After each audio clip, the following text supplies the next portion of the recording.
আপনি যদি দেখেন গত 6 মাসে 196 জন সাংবাদিক নানাভাবে হয়রানির শিকার হয়েছে। এটি আইন ও সালিশ কেন্দ্রের তথ্য বলছে।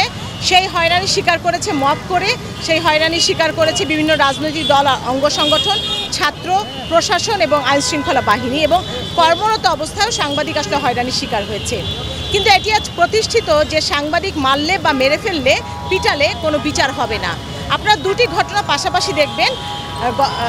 নুরুল হক নূর একজন রাজনীতিবিদ, তিনিও মার খেয়েছেন আইনশৃঙ্খলা বাহিনীর হাতে, আর একই সময়ে আদালতে সিয়াম নামে সময়জীবীর আমাদের একজন প্রতিবেদক মার খেয়েছে।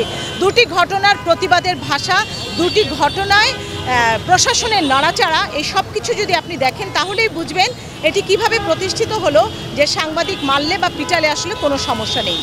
এবং দিন শেষে দেখা যায় যে রাজনীতিবিদ মার খেলে, পুলিশ মার খেলে, ডাক্তার মার খেলে আমরা যেভাবে প্রতিবাদ করি, ঝাঁপিয়ে পড়ি এবং জনগণ আমাদের কাছে প্রশ্ন রাখে সাংবাদিক কি করছে, কিন্তু সাংবাদিক যখন মার খায় তখন জনগণও প্রশ্ন রাখে না, প্রশাসনও প্রশ্ন রাখে না, কেউ প্রশ্ন রাখে না যে এটির কেন প্রতিবাদ হচ্ছে না, এটির কেন বিচার হচ্ছে না।